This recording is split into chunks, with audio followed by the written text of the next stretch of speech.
kuri balance yanjye mfiteho 0,55 nk'uko ubireba bya meke. Ni ukuvuga ngo 1 meke ingana n'amadolari 8.7. Abantu musanzwe mumenyereye ibi bintu, reka nkubwire yuko rero niyo waba utari ubimenyereye ugomba kujya kuri Google ukareba cyangwa se ukabaza igiciro cya meke cyangwa se ukabaza uko meke imwe igurishwa. Nibamara kubikubwira uhita uza urebe iyi balance nakwerekaga 0,55 uhite ushyira muri calculator yawe, urasanga ari amadolari 4 arenga. Bishatse kuvuga yuko aya ngaya ari amadolari 4 arenga, bitewe nuko 1 meke iri kungana n'ubundi n'amadolari 8.7. Bishatse kuvuga yuko aya ngaya ari amadolari 4.30. Reka nkubwire yuko rero aya ngaya n'ubundi kuyakorera ntabwo byadutwaye igihe kirekire, kuko twayakoreye mu minsi 2 gusa. Nabwo nuko hajya habaho gutegereza amasaha 24 wenda nk'igihe harayo bakwemereye uri buyahabwe na system ya Mi Pass, cyangwa se uri buyahabwe nk'igihembo runaka muri Mi Pass bikagusaba gutegereza, naho ubundi wakayakoreye n'ubundi n'umunsi umwe aya wayakorera n'ubundi. Reka nkubwire yuko nuza gukuba mu manyarwanda uri busange aya ngaya ari hafi mu bihumbi 10. Ni ukuvuga ngo urasanga aya ngaya ari amafaranga menshi cyane, menshi rwose. Urasanga ari amafaranga utagatesheje agaciro, urasanga ari amafaranga wakoreye kandi akakubyarira ikintu kinini cyane, akakubyarira umusaruro.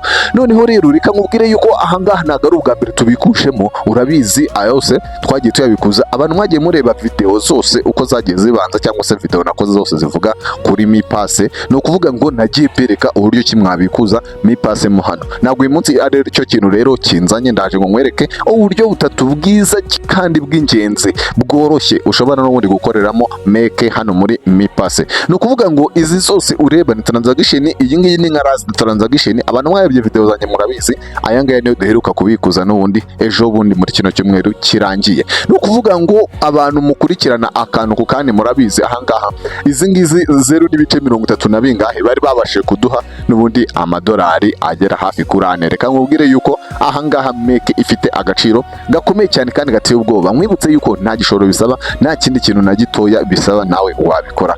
Kandi ikindi kintu cy'ingenzi kiruta ibindi ni amahirwe aba ku bantu bashyashya. Abantu bashyashya, iyo umuntu mushyashya kimara kwiyandikishamo hano n'ubundi bahita bamuha 1 meke iri stake. Bishatse kuvuga ko bahita bamuha amadolari agera ku 8 yose ari staking, bagahita bayamuha n'ubundi akayakoramo gake gakeya, n'ubundi nta kintu na gitoya bimusabye. Ukimara kwiyandikishamo hano bahita baguhereza rwose amadolari 8.7 byawe, ukabijyana bikajya muri staking yawe muri account yawe ahangaha muri Mi Pass.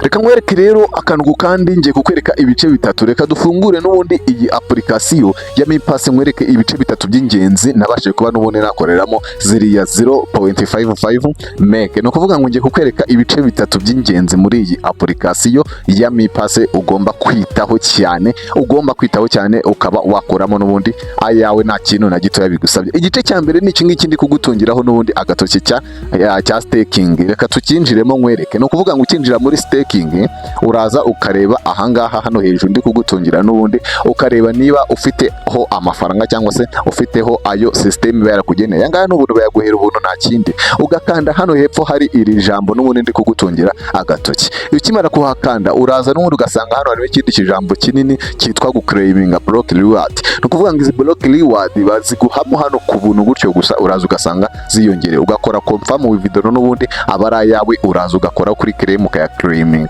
ugakora kuri confirm. Ni ukuvuga ngo hano impamvu hejibye bansabye gushyiramo password, ugashyiramo password ugategereza akanya gatoya cyane bitewe na internet yawe uko igenda. Niba internet yawe yihuta ako kanya bahita bakwereka yuko bibaye agiye kuri balance yawe n'ubundi ariya abari muri staking umaze guclaiminga. Ni ukuvuga ngo ugitegereza akanya gatoya ukabona agiye kuri balance yawe, ni ukuvuga ngo uhita uza hano. Ni ukuvuga ngo urabona yuko akijya kuri balance nabo bahita bakwizanira n'ubundi ahangaha abaramwe muyiyongereye kuri aya ngaya. Ni ukuvuga ngo niwitegereza iyi balance uri busange idahura n'iriya dufite ya 0.5. Ni ukuvuga ngo 5 kuko aya ngaya ari muri meke hub. Abari mu bice bibiri ubundi hari abari muri meke n'andi ari muri meke hub. Nuza kwitegereza ahangaha aya ngaya ndi kukwereka n'ubundi ni uburyo ki aya mafaranga nayakoreyemo n'ubundi mu minsi 2 ishize yonyine mu masaha atarenze 48. Ibi ngibi ndi kukwereka byose biriho utuntu tw'icyatsi kibisi ni uburyo kinayakoreyemo. Naho hano aka kazu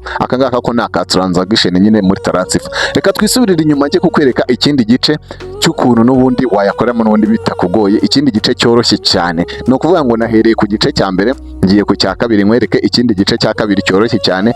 Ngiki ni hano muri check-in, ni ukuvuga ngo ucungana na check-in ya buri munsi. Staking ushobora kutayikora buri munsi, ariko hano muri check-in ahangaha handitse check-in rwose ni buri munsi, uba ugomba kugendana n'amatariki. Uyu munsi turi ku itariki 12 z'ukwa munani, ngira ngo urabibona yuko nge nta tariki njya mpfa kwica cyangwa ngo nyisimbuke. Ugikoraho hano rero n'ubundi mba ndi kukwereka, uhita uza ukarebamo hano haba harimo ijambo ryanditsemo. Iri jambo ryanditsemo nawe uryandukura uko ryanditse, na gatoya wibeshye. Niba batangije inyuguti nkuru nawe ugomba kuyitangiza, ariko ahandi hose niba ari inyuguti ntoya nawe ugomba kwandika izo nyuguti ntoya. Hano amagambo asimburanamo aba ari abiri yonyine, ntago aba agoye. Nk'iri jambo riri munsi ubu niryo ejo bazaba bankiriyemo, naho uyu munsi dore iryo bankiriyemo ni iri ngiri nyine ndi kwandukura. Uraryandukura enhance happiness for a better life. Iri jambo niryo nandukwe ryari ririmo, ariko ritagaragara neza, binsaba n'ubundi kongera urumuri rwa telefone ngo ndibone neza. Maze kuribona neza rero nsanze ari iri ngiri mpita ryandikamo, nkora confirm. N'ubundi impamvu hijimye bansabye gushyiramo fingerprint, naho bagusaba fingerprint. Iyo phone yawe idafite fingerprint bagusaba gushyiramo password y'imibare uba warakoresheje n'ubundi winjira cyangwa se wiyandikisha. Urabona yuko rero bibaye success check-in, bimaze gukunda nyine, ubwo birakunze. Bishatse kuvuga yuko ariya nayo agiye kuri balance n'ubundi ayo kuri tariki 12 z'ukwa munani ariho uyu munsi. Reka nkwereke ikindi gice cya gatatu gikuriye ibice byose, kiruta ibindi bice byose kuko cyo gihemberwa cyane. Kino gice ndi kukwereka kano mu ibara ry'umuhondo, reka nkakandeho. Urabona yuko rwose ahangaha twagiriwe ubuntu tukaba twabasha kubona n'ubundi abantu dufasha kwinjiramo hano muri Mi Pass. Abantu rero twinjijemo bose ngira ngo uri kubabona yuko ari abantu bose hamwe 28. Reka nkubwire yuko kandi mwibutse yuko umuntu umwe ahangaha muri Mi Pass twagiye tumuhemberwa amafaranga twakwita yuko ari 1000 mu manyarwanda, ariko mo hano bo bayita yuko dore aka ni akarinki ndi kugutungiraho, kano ni akarinki ukoresha n'ubundi utumira, niko nandi kugutungiraho n'ubundi. No kuvuga ngo urabona hano ndi gushyira akantu k'akazu. Iyi ngiyi ni 0.1 baguha for one referral, no kuvuga ngo bayiguha ku muntu umwe wenyine, no kandi aya ngaya mu manyarwanda ari mu 1000 ni 1000 kirenga. No kuvuga ngo rero ukimara kumugezamo hano n'ubundi agakora KYC cyangwa se akaba verified, no kuvuga ngo ahita umuhemberwa nyine, uhita umuhemberwa. No kubana bari abantu 28 mweretse. Reka tuve mu mitungo yanjye nawe uzashaka iyawe. No kuvuga ngo Mi ID nicyo kintu cyitabwaho cyane ahangaha n'ubundi, nkuko ndi kugutungira agakoni ngira ngo wahabonye hano handitse Mi ID.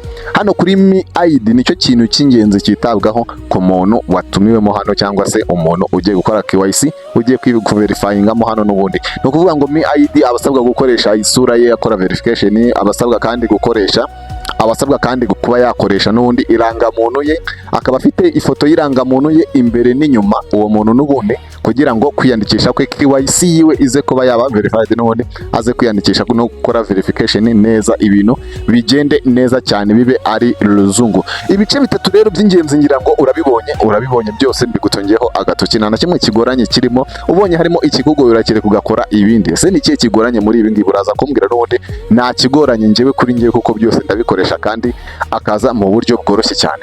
Video kugira ngo itaza kukururuka n'ubundi murabizi, ndaza kureba ukuntu ejo twazakora withdraw tugakuraho n'ubundi ari amadolari yose tukayakuraho tukayashyira kuri balance n'ubundi. Ariko hagati aho ngaho ubaye waracikamwe n'ubundi n'ibice byabanje, cyangwa se n'ubundi n'ukuntu wayakuraho ayawe, uragenda n'ubundi urebe video zigera kuri 3 zose ndibaza zivuga kuri Mi Pass zarabaye zirahari hano, zirahari cyane ku bantu mwacikanywe cyangwa se mutajyaga mureba ibiganiro byacu. Abantu bashyashya, reka nkubwire yuko usabwa rero gukora subscribe kugira ngo tubana no mu biganiro by'ubutaha. Reka nkubwire yuko ngiye gutegura nkana kugezaho ari mbere n'ubundi hano uri ari kuri mbere. Reka tubana no ubutaha, ciao ciao.